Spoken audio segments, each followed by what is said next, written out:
Good afternoon, everybody, and welcome to the latest Urban Living webinar. Today, we have got a great panel to discuss the challenges and opportunities of developing real estate in the current climate.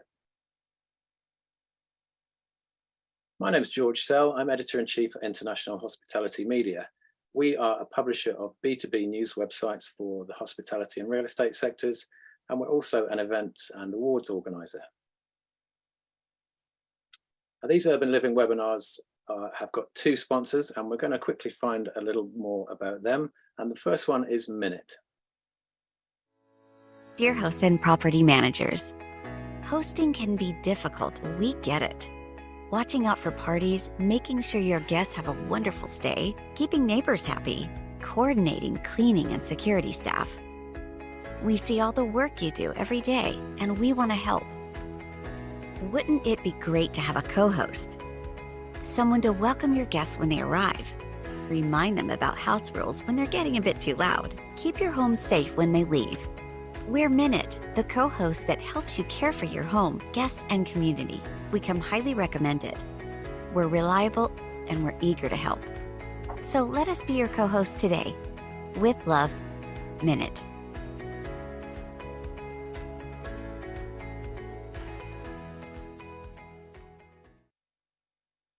Okay, thanks to Minute, and you can see their contact details in the chat. Next sponsor is Price Labs.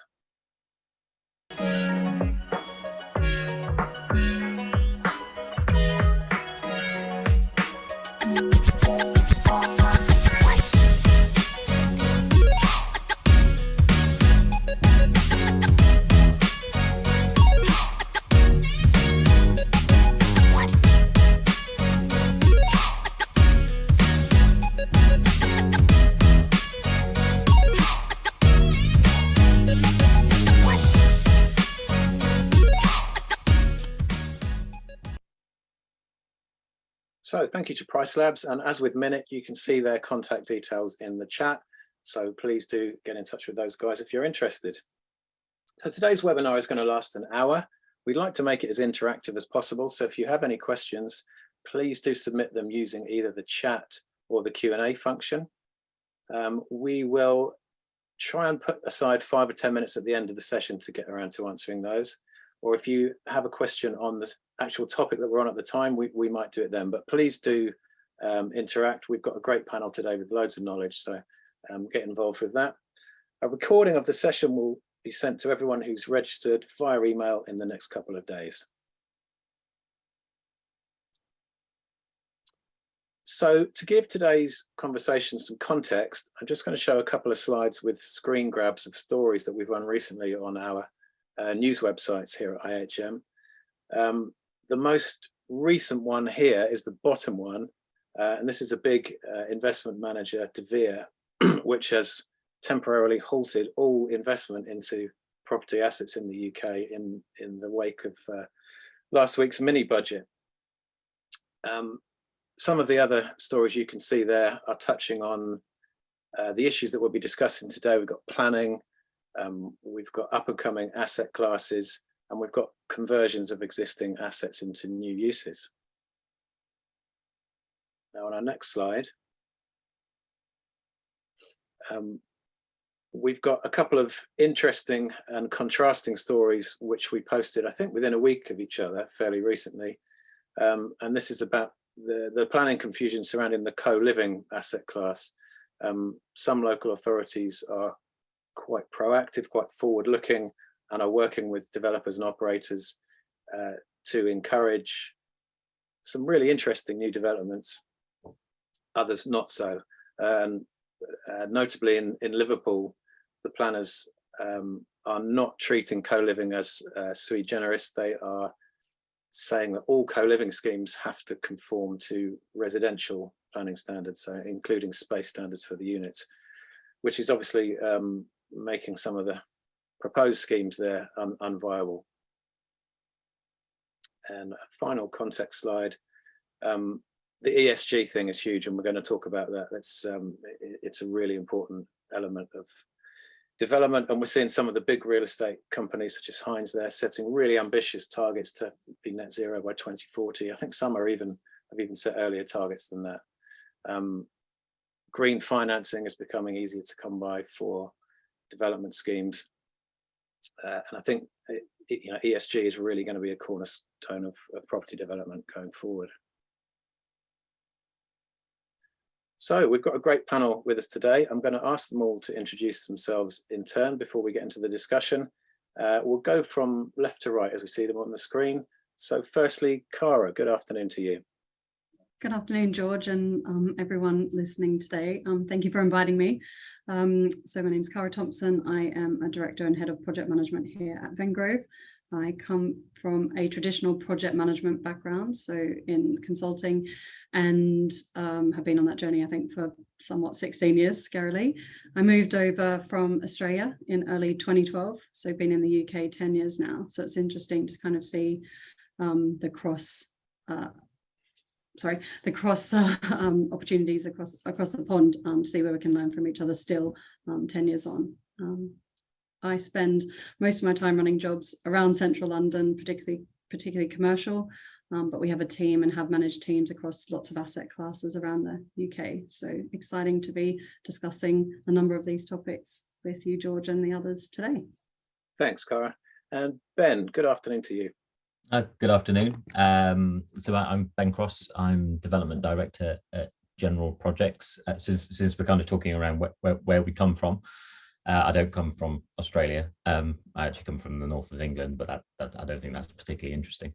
But I come from a consultancy and architectural background, so trained as an architect 15, 20 years ago now, and made the move into development around 5-10 years ago.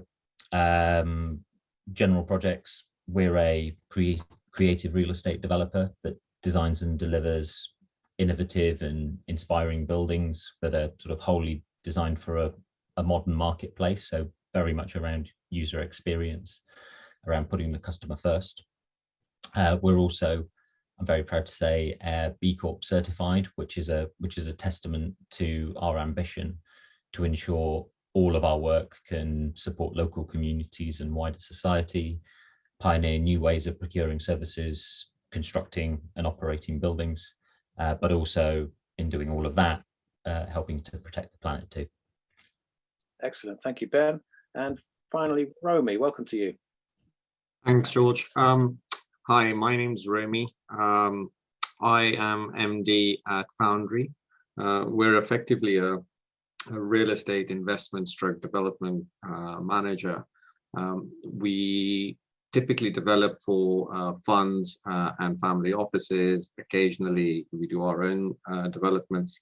My background is not dissimilar to Ben, actually, in that I studied architecture and then went over to the light and saw development as an opportunity. We typically have been an opportunistic investor, looking at anything that will give us a sensible return. Of late, last 5 years or so, that's been anything with a bed in it. That's now sort of focused down into more build to rent as a focus. However, I think we'll touch on this over the last year. That's been pretty difficult to execute. Great stuff. Thank you, Romi. I want to stay with you for the first question. Obviously, this conversation is set against a backdrop of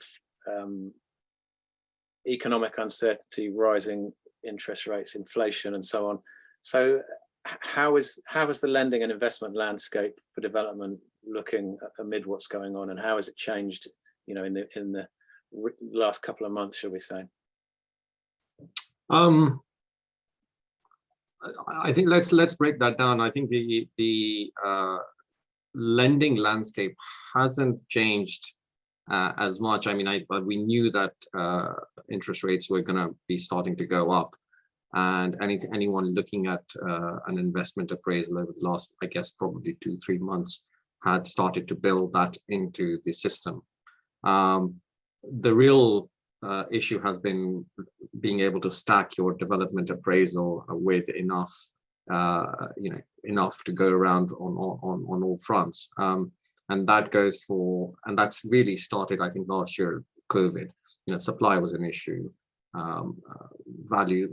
Costs of goods were going up, and so tenders that were coming back, and I think the panel, we briefly touched on this earlier, was getting it was getting tough to stack those appraisals up, and I think the biggest problem really is volatility.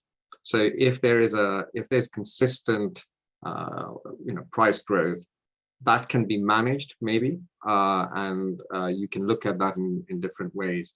But it was really the volatility, because at some point people were saying, well, we just can't deliver these goods, and therefore actually development, actually transacting on a development has become very, very challenging at the moment. And I know the last sort of week has been interesting, but it was interesting prior to that anyway. So just got more interesting. Yeah. On the lending side, I think that the lenders have they've been on it pretty much from day one. They're wanting more spread and more of a buffer to cover themselves, and so, which is understandable and is to be expected. So in a sense, actually, the lending side is difficult. It always was difficult, but it's at least manageable. You can have a conversation and you know where they're coming from. And how has all this affected your level of activity at Foundry? A lot, actually. So since sort of tail end of last year, we haven't really transacted. Now, unlike Dahele, who have said they're putting a hold on everything, we're still looking at sites, and we're still looking at opportunities, but making them stack up is another matter. If you're looking at a forward fund setup, the forward fund is looking for a 5 to 8% discount, and already that doesn't start to look good. So you're then competing with the platforms where they may not have a forward funder, and suddenly they can then make that work. So it is. I think it's a very, very challenging environment at the moment, and there will be certain people who either are cash buyers or have a long-term view on this, who will do very well, actually. Cara, does Romi's experience tally with what you're seeing at Vengrove?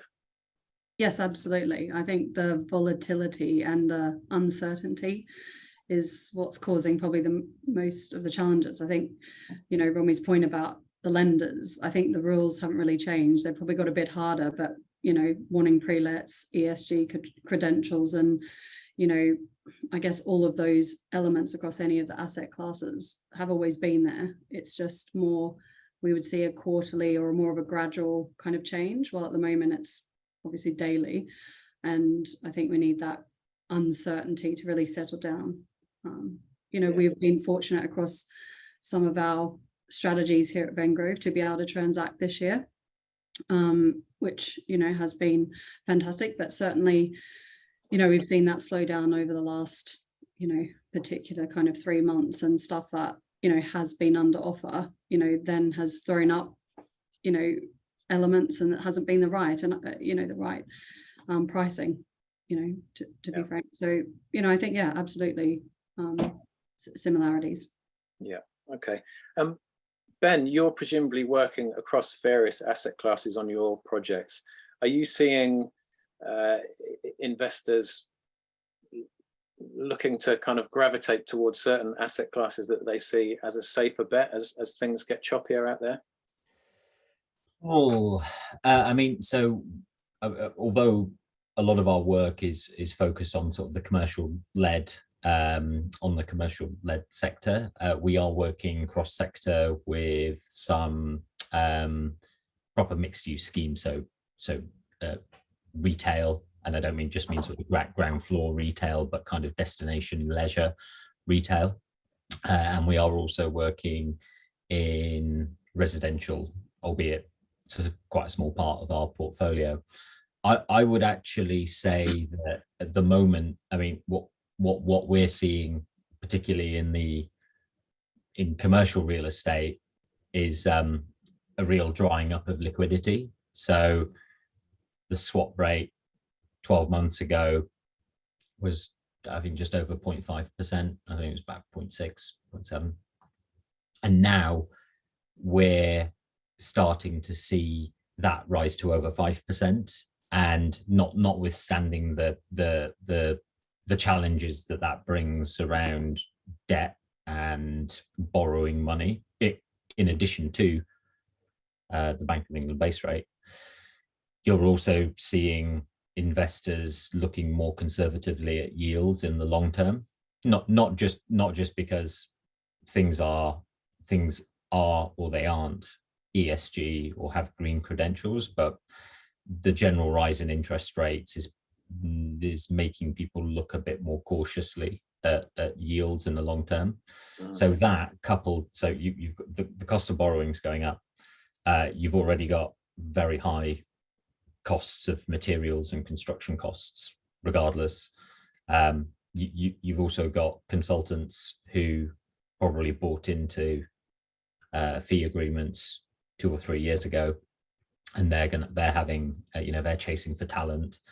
They also have higher energy bills, and you've also got people looking at the back end and saying, "Oh, should we move the yield out from say it could be 5.5? Should we move it out to 6, or whatever you might want to choose?" And all of that is kind of creating this environment where actually trying to keep the momentum on projects, because projects take a very long time to get to site and actually get proper momentum behind them. We're looking at quite a lot of cooling in the marketplace overall. I mean, us as a business, we're sort of aggressively pushing those things towards site, or aggressively pushing things to continue with planning. But I would say that the distress and people just deciding that they're going to take a bit more of a long-term view or sit on things, it is stopping projects, is pausing projects, is making people look towards more long-term strategies, and that I think ultimately presents opportunity, and that's opportunity that can be capitalized upon, because if you're a long-term believer in the asset class or a place, or how in terms of how these products are going to function in the long term, then actually you can buy in, you can sort of put in some hope value and buy into future upside, because fundamentally where we sit now, I reckon 50, we're sort of on a 50-50 percentage basis, that 50% of people will just say it's not worth the risk, we're going to stop, and 50% of people are going to plow on. It might even be smaller than that. So and hopefully buy into an upward curve in 2 to 3 years time, where interest rates may be more stable, prices may be less volatile, and people have started to take more of a long-term view. But I guess to answer your initial question, I think there's still a lot of buoyancy in residential, just because of how sort of beds and sheds became institutionally acceptable over the last 5 years. So there's a lot more patient capital that sits behind those sorts of projects, that allows people to say, well, we'll just ride this out and it should be okay, because they're looking for long-term sustainable income. I think where in the more volatile markets, such as office and retail, things are going to look a lot harder. Yeah, great stuff. Thank you, Ben. So we've mentioned increasing materials prices, labour shortages and cost of labour going up, and rising cost of borrowing. Cara, how often are people having to revise the numbers for a project? Is it an ongoing thing, and when do you see a kind of plateau and some kind of stability, or do you see some kind of stability?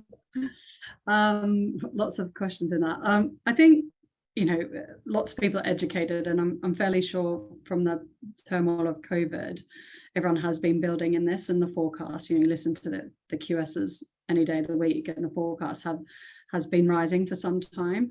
So I think that when the appraisals are done is accommodated, but we're probably still seeing, this year's been, challenging for different reasons. I think there was a bit of panic buying at the start of the year, which made inflation, even higher when it came to the building materials. A bit of like, we're going to need all of this and let's store it. And the short impact of the war, is just kind of really like the icing on the cake on those three elements that we've spoken about. I don't think it's going to plateau, particularly materials and or labor. I think the impacts, globally, just won't allow that. And I think, anyone doing any appraisal now is building that in. Ben and I were speaking earlier, and he had something come in the other week that, was slightly higher. And I've got a tender coming back on Friday, and we're all just holding our breath because I think there's lots of different factors. We're trying to be really smart about, what we're specifying, where it's coming from. We've purchased a lift refurbishment ahead of the main contract because we know things take longer and we can buy it on a cheaper price. I think everyone's trying to look at all those areas and they're smart about that. Yeah. But there are so many other impacts. Everyone's cost of living's increased, and therefore the cost of labor needs to, and it has to. I think it's unfair for that labor force to be still getting paid what they were getting paid 12 months ago, and that's got to have an impact. Yeah, thanks, Cara. Romi, one of the things we've seen recently is a fall in the value of the pound and indeed the euro against the dollar. Are we seeing more interest from US capital into development into the UK and Europe? Did we lose Romi? I think we might have just lost. I think we might have just lost him there. Does anyone else want to pick up on that one while he rejoins? I mean, Ben, I think from our perspective, we haven't seen any increased capital. I know they can buy a building for 20% less at the moment, but haven't seen any change. How about you? No, well, and I mean, now I think the pound is the pound against dollars back up as to where it was. So if anyone managed to buy anything, at the dip last week, they're doing quite well. But I think there's the investment in the UK is about long-term stability, and I think where a lot of interest is being seen is in terms of investment is now starting to broaden out from kind of core London-centric development, because I mean, in our experience, whilst it will obviously remain crucial to investment moving forward, is that the planning environment and the underfunding and under-resourcing of London boroughs is causing a lot of projects to stall, or at least not get as far forward as they need to be getting during the pre-planning process. Whereas there are a lot of great UK cities that are open for investment. We're working in Manchester at the moment, and the local authority there are, they're incredibly passionate about their city, and they want people to come and invest. And so I think what we might start to see over the next, and we've seen it in residential markets quite significantly, but I think moreover over the next coming years, there's going to be that move away. There's going to be that great diversification, long word, of people looking outside of London and looking at growing cities and seeing how much money can be invested in those, because actually the potential upside is quite significant. Yeah, okay. We'll move on to planning in a minute, because that is obviously one of the linchpins of this whole conversation. But I'd like to touch on the ESG piece first, and to try and figure out who's in the driving seat regarding the ESG agenda. Is it the investors and institutional money? Is it the operators? Is it the end users? Or is it a combination of all of them? Cara, would you like to kick off with that one? Oh, it's a tough one. I think if we take end users, for example, and I think it's important but they're not, I don't think ultimately when it comes down to decision making, whether it be an office tenant or someone buying a house, they really fundamentally understand the difference in either price point or what it's going to give for the life of the asset that they're involved in. And some will have direct control, like if they own that property, but a lot as an end user will not.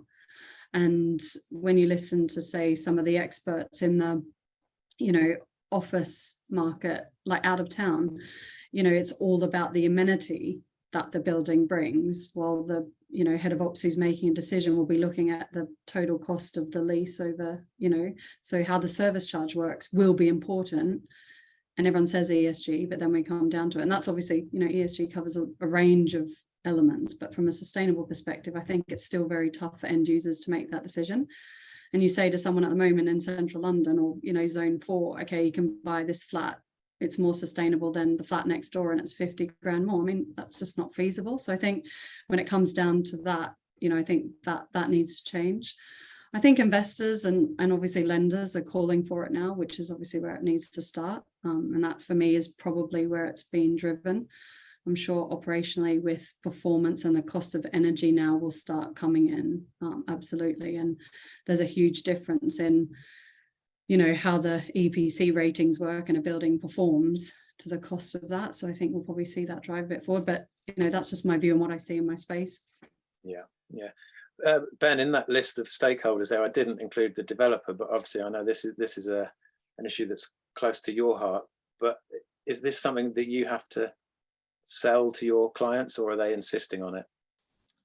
So I think the I mean, we're incredibly fortunate to work with some incredible investors and JV partners that give us room to maneuver in terms of what we want to drive and deliver out of our projects. So we don't necessarily find either a downward pressure to change our policies around environmental sustainability. In fact, actually might be the other way around. Actually, our investors can ask us, it's like, actually guys, what are you doing here? Because surely there's more that we can talk about. And I think that the investor demand or the investor interest in ESG is a great thing and an absolutely necessary thing, because without that weight of capital going into more sustainable solutions, more socially equitable programs, the mandate just wouldn't be there to be spending money and engaging with it in terms of hard work. We're very aggressive in terms of what we try to achieve through our projects, both from from a operational standpoint, but also from an embodied carbon perspective. So retrofit first. So if there's an existing building on site, our starting point is to reuse that. And I think one of the things, and I agree with Cara too, I actually really, I wholeheartedly agree with Cara in terms of the customer demand for it. It is and it isn't there. I still see sustainability as a bit of a subculture. Like everyone's talking about it, everyone thinks they want it, but when you break it all down to, do you want to pay more money for it? People will say, not really. And say to people, well, actually, you'll be doing better things for the planet by doing this. They'll go, oh, great, but do I still get what I want from the product that I would have had if I'd have gone for a new build? And ultimately, there may be some compromises, and then people will say, well, I don't really want to compromise on those things. So I think I actually think that the developers sit in a really strategic place in terms of driving this forward, in terms of being able to be invested in it passionately and doing it properly, but then I'm being able to articulate that to the marketplace in a way that both benefits them, benefits society, and benefits the planet. And you've got to do it holistically, rather than just say this building is environmentally exemplary, but everything else kind of falls by the wayside, because then people just people just won't want it. And real estate, whether we like it or not, is all about want rather than need, and the pandemic showed that. And if you want to get people back to the office, just make a really awesome office that people want to go to. And that we can't lose sight of that in doing what we need to do in terms of the climate crisis and the carbon agenda. But I do think it's more complex than people make it out to be, because I don't really think the marketplace puts sustainability as a must-have when you integrate all the other things that they might want and need from it. Yeah. I think the reuse versus new build piece probably is one area where you're in accord with the planners, because it seems to me it's a fairly recent thing in London anyway, that the presumption now is very, very much strongly to back reuse rather than new build, and that seems to have gained quite a lot of momentum fairly recently. I think. Would you agree with that? Yeah, absolutely. I mean, we're working on a scheme currently, Central London. It's the refurbishment of the old Woolworths headquarters on the Marylebone Road. The building is the buildings was 110,000 square feet net area. We're adding 65,000 square feet to it and retaining and refurbishing all of the existing. And that project has been, like any project in London, we've been working on it for years. So now that it's on site, we're going through a marketing process and obviously starting to bring that to, bring that to the marketplace.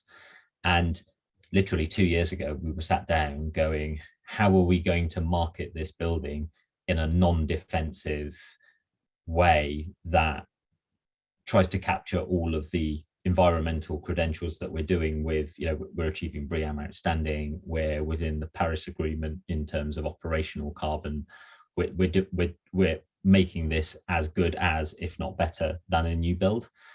But the fact still remains that it was an existing building, and we've sat down going, well, how the perception is that new is good and old is bad. So how are we going to get over that? And over that 2-year horizon, the perspective has changed quite considerably. We're not having to fight as many battles around reuse that we were previously facing. I think that's a good thing. And of course, it's not a one-size-fits-all approach. We're not retrofit only developers. We're very much retrofit first, and that's an important distinction to make. Yeah. Okay. Thanks, Ben. Romi, the investors who you develop on behalf of, have you seen their demands, their wish list around the ESG piece change recently and get stronger? Yeah, I mean, it's funny, Ben mentioned embodied carbon, and I think about 15 years ago, we were looking at embodied carbon, and we were basically just getting pushed out of the door. They would give us 5 minutes and say, just head off, because no one was talking about embodied carbon. Everyone was just talking about, replacing LEDs, which was the big thing. What I have seen is a convergence of a number of factors coming together, right? And that's helping. From an investor, point of view, whether they actually, I'm not sure whether I should say this, but whether they should actually believe in it, I don't know. But there is now value against having a sustainable building, right? In whatever way you define it. Mm-hmm. And so, if we're looking at portfolios, the first question I'm asking is, is it EPC C or above? How many units are there which are off, below EPC C? And because if you want an institutional grade product, you want to, they're requiring, because they're effectively their ESG policy is requiring, and I'd like to think that their sort of investor base is requiring them to do that. So yeah, there is definitely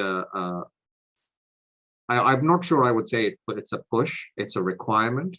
and that requirement is then filtering down. But I also agree with Kara's comments that actually on the ground, if someone can say, if the end user can say that actually, yes, we're sustainable, I'm living in a sustainable flat, for example, they'd love to say that to their parents, but I'm not sure whether they would, I agree with them, I'm not sure they would pay for it specifically. But on the other hand, it's becoming, for developers, I think it's becoming quite a selling point. Wellness has started to come to the fore. And wellness has effectively started to encompass the ESG agenda, right? And it's effectively the loudspeaker with which you speak on in terms of communicating the message to your end user. But certainly there's and I do think there is a little bit of a push from the end user as well, and that's helping. There's a desire for investors to do this, and I think as time goes on, developers, I think the more long-term developers, such as general projects, they see the value in it. They've managed to convince their investor base that there's value in it. They're clearly patient capital, so that's very, very useful.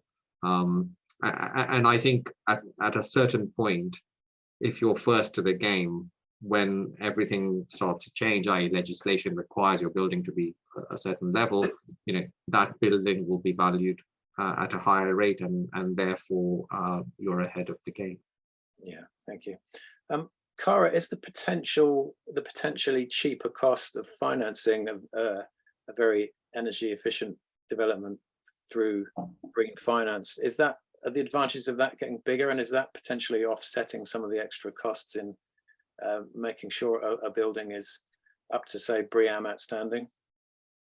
I'm not sure we're seeing the connection just yet. Ben might be able to, advise on that further, but I don't think we are. I think it's also still such like the target's still hard to get your head around, and there's so many different asset classes, and 100-year-old building maintaining a facade, replacing windows can perform much better than, say, a 25-year-old building that's got an okay structure but needs a whole new facade to hit the targets. Like, I think there's just so much diversity in it that when you look at the 2030 and the LEDI targets that's been set, particularly in London, I just think there's, it's very hard to quantify, and every asset is going to be very different.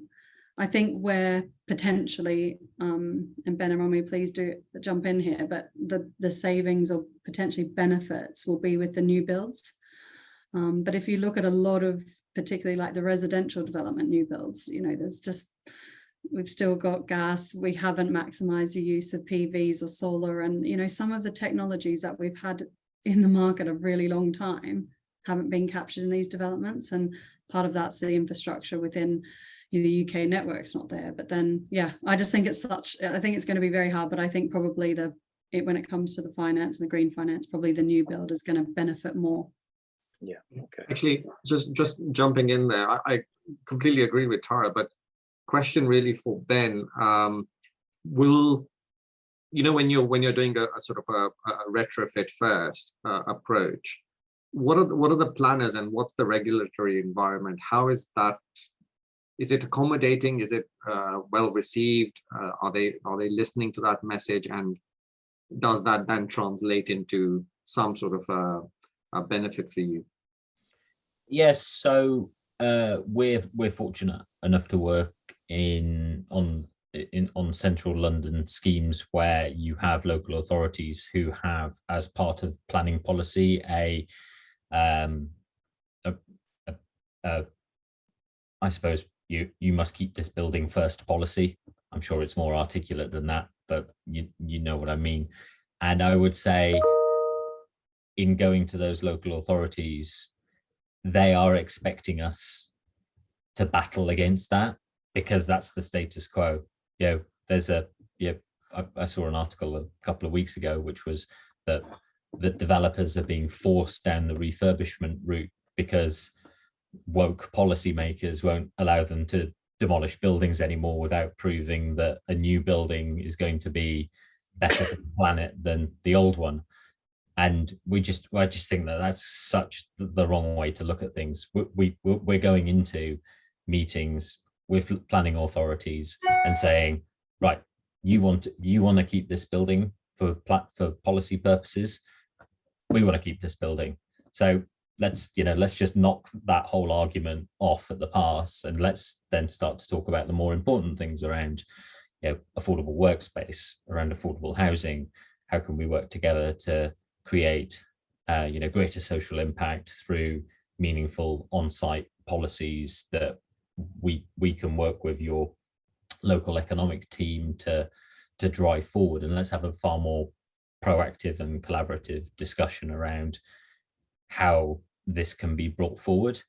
Of course, there are always elements where we won't meet policy, but we feel that kind of getting through that first key argument around retaining a building or knocking one down is incredibly important to us, because then it actually allows us to then focus on the real things. And back to Kara's point around, I feel like there's a whole plethora of accreditations out there that help support new builds, be it BREEAM, Neighbours. Neighbours is assessing operational energy, but operational energy in isolation.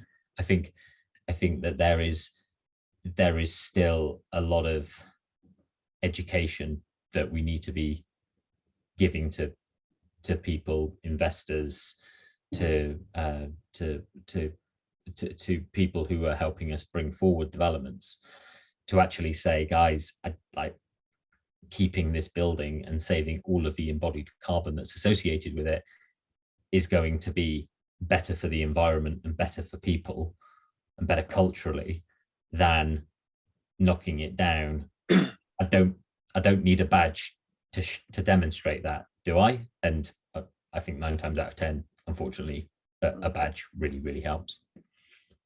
Just to play agent provocateur for a minute, it will also prevent, hopefully, all of our cities from ending up looking the same, which, just an endless sea of contemporary buildings that all look very similar without any kind of local flavor, local influences. So. Yeah, and I think also it's there's people rightly focus on prestigious landmark buildings that absolutely 100% should be retained. But I think we've got to get ourselves kind of stretching ourselves out of that argument that even buildings that people might look towards and go, oh, well, that's built in the 80s and it's not, the floor to ceiling heights aren't that great. Surely there must be still ways of repurposing that. And actually, as you've said, George, creating a collage and a tapestry of reused buildings, of new build and of historic buildings, because that's going to make our cities more livable and a better place for people, surely. Yeah. Before we move on to talk about planning in more detail, I just want to pick up on a point you made, Ben, there about the social impact of development. What's the current thinking around what a new project, what obligations it has to its surrounding community, and how are developers addressing this? Ben, do you want to just carry on with that one? I'll deal with it quickly, hopefully. But I think all the things that developers have been doing over the previous years have all been very good, and I think a lot of progress has been made on community engagement and social outreach and making sure that people's views are taken into account during the development process, and those processes have got a lot better. But I think we need to start looking at this from a more timeline-based approach to the project itself. It's no longer good enough to just engage with people pre-planning to get a planning consent and then to completely ignore them through construction and operation. Actually, there's loads of great things that we can all be doing during construction, be it apprenticeships or school open days or continuing outreach and just creating opportunities for employment, but also in the operation of those assets, be it free to use workspace, free to use meeting spaces for for social gatherings, or whether actually you can kind of look beyond the red line of the development itself and say, well, why can't we try to employ at least 50% of staff from a 2-mile radius of the building, and actually that creates a low carbon economy. So I think there's a lot more that we can be doing throughout the project cycle. Yeah, great stuff. Thanks, Ben. Okay, let's talk about planning. Cara, I know you said you're mostly working on projects in central London, but even in that area, are you seeing significant variations in planning policy from one borough to the next? Yes, I think there is definitely some differences. I think affordable workspace got mentioned. I think 2 boroughs in particular have quite a different approach and percentage as well. So I think some of that we are seeing. I think generally though, the support for reuse and retrofit is there, which is great. And there almost has to be a reason why not to keep now rather than the push. But like any of the boroughs and the planning, it's still kind of how it looks within the architecture and the scape. And I think there are just lots of challenges. We had a building recently where we've done a complete full assessment of the facade, keeping, not keeping. And whilst the facade, actually had some pretty good life in it, the glazing at the time it was built, just doesn't stick up to the standards. And no matter which way we skinned the cat, we could not get the operational performance of the building. And let's be frank, that's where most of our carbon comes from, is how the building operates, how much energy it uses, how it, performs through its life. And we just couldn't make it happen. Which, I think everyone around the table felt really gutted about because, we, spent a lot of time doing that. But that's just, I think, something that, we need to work for. But the planners, I was in a pre-out recently, and the first discussion is how you're dealing with sustainability, but also how we're connecting in with the communities, to your point. As a project team, on a certain project, we're working with a local charity that helps unemployed people get jobs. So we're offering work experience as a project team, so come and sit in the project meetings, come and work with the different disciplines. So it's not just necessarily what the building is going to do, but what us as professionals can do within that time period. Does that answer the question, George? Yes, thanks, Cara. Romi, are you seeing much regional variation in planning policies? Obviously, you said that the number of asset classes you're working in has kind of shrunk down to mainly residential now. But even in that space, as we highlighted earlier with the co-living stories, there does seem to be a lack of consistency. Is that something that you're finding an issue with? Yeah, I wouldn't say it is an issue. But I think we're all around this table realizing that actually Liverpool will have a certain approach to it, and so Birmingham will have a different approach to it, and I think that's the challenge, right? That's why we're here, and that's what we need to work through.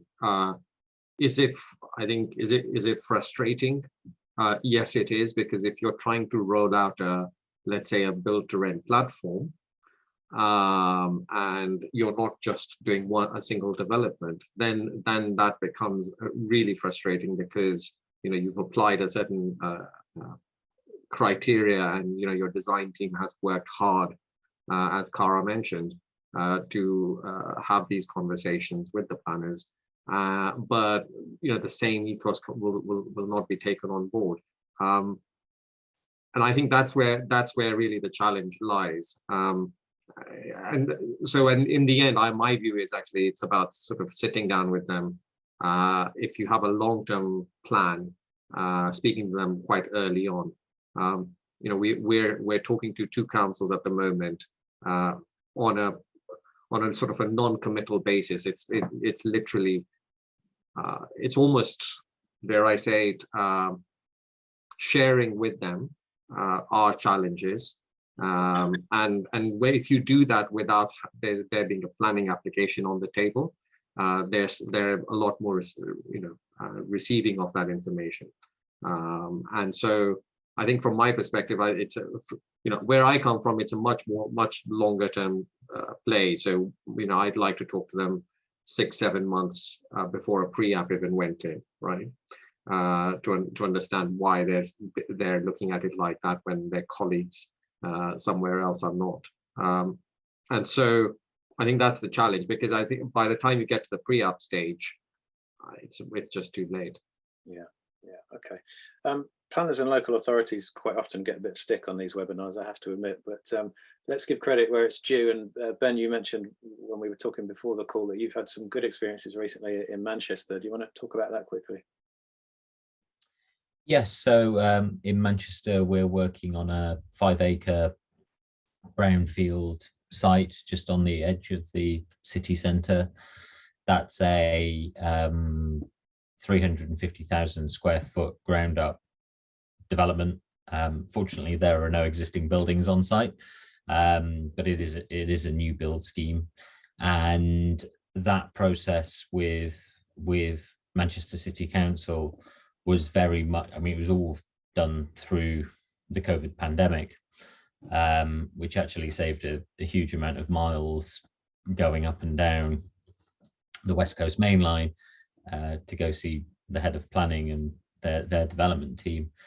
But I think where Manchester sit, as I'm sure a lot of other major UK cities sit, is they understand that investors and developers want certainty.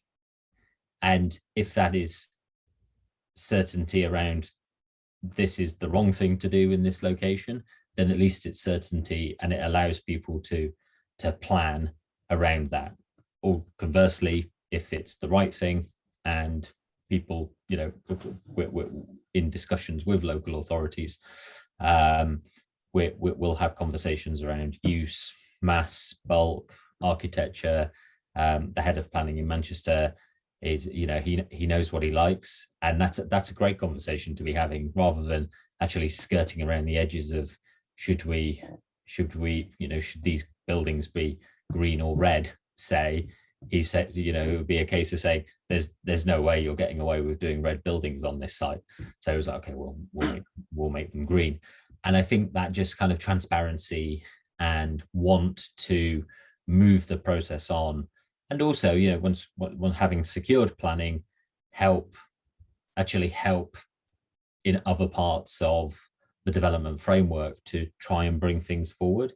That's been an incredible journey that we've been on in Manchester, which is quite different to some London authorities, where you just can't find case officers or conservation officers just to even kind of come down to site and sign off a brickwork panel. And that's what those sorts of things just introduce all manner of risk to us, both cost and program. And it's really just trying to understand where the journey begins and ends, and the conversation that needs to be had. Yeah.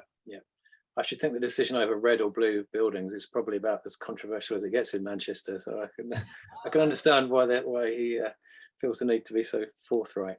Yeah. We're nearly getting to the end of our hour, so I just want to finish by asking you all in turn what you think will be the biggest changes to the way new developments are created and delivered over the next 2 years. The next 10 years. I know it's a big question, but it's good to look ahead, I think. So, Romi, would you like to start with that one? That's a tough question. Modularization is, I think the one key transition that will need to happen. I mean, every time I've looked at modularization for some reason or another, it hasn't quite worked, or we've not managed to stack it up. Because that for me personally covers a lot of different elements, right? And then there's the ability to actually part modularize, right? And this is coming back to Ben's point of trying to retain certain elements, and if you can sort of part modularize something and part develop it through and keep it, that would be one. I think probably the next challenge really is how to maintain experience through a space. That's, I think, is now starting to become a real there's a sort of a convergence that's happening, right, everywhere that I look at, right? So I think, George, you and I were talking about this on co-living and how, you know, everything's becoming sort of merging into co-living, built to rent, hotels, serviced apartments, and actually general projects, in fact, are you know, that part of their USP is that experience, right? So I think that's going to be a big deal, and sort of in my head, I'm asking the question, what is going to happen in 5 years when, you know, all the stuff that we're investing in today gets delivered? What is the landscape going to look like, right? So for us, that's the time scale, you know. And I think Ben mentioned that earlier, you know, they were looking at investments or not, and the question I would have for them is, you know, what is your forecast for if there's a dip today as a result of the budget or whatever it may be? Is that an opportunity for a long-term investor to come in and actually, you know, deliver that? I'm not sure that answers your question, but I'm going to sort of hold fire there. Okay. Cara, over to you. What do you predict will be the biggest changes in the way we develop buildings in the next 10 years? I think it needs to really develop, and I could probably speak forever on that. It's just we're not doing enough fast enough, in my opinion. I think we need to ask the Gen Zers, you know, you have stay, live, work there. I think, you know, they're the biggest generation incoming out of the 5 currently in the workforce, and they're the ones who are going to really drive forward what developments look like and how they work and operate. And this generation is completely born and brought up on technology, and the built environment does not embrace technology in how it's designed, built, operates in anywhere near how it should, either in the UK or I think globally. But I think in the UK we are behind. I might upset a few people saying that, but you know, when I moved over 10 years ago, 80% of my projects were all done in BIM. Fair enough, Australia doesn't have the history of the buildings. But fast forward, I have had probably, can count on one hand how many projects I've seen in BIM in 10 years here. And I just think that alone needs to really, really change. It might not be BIM, but you know, we're just not embracing technology enough. And that has to be basically the foundation of everything we touch needs to be picked up that way. Otherwise, we're going to get left behind as a industry. Yeah, great stuff. I've been learning about BIM objects this week, actually. So that's a good point. Ben, finally to you. So for me, I think the big cultural change we're going to see is that the real estate industry actually isn't really going to be about real estate anymore. That the way in which we need to think about buildings is not as a building, but as a service. And so, you know, you look at the analogy of, well, you know, it could be from what's happened to retail since the growth of the internet versus, you know, look what's happened to the mobile phone since Apple, you know, kind of, you know, absolutely smashed everyone else out of the water. You know, we no longer carry around a phone, we actually carry around a personal computer. And for me, it's very much about looking at buildings and the built environment not as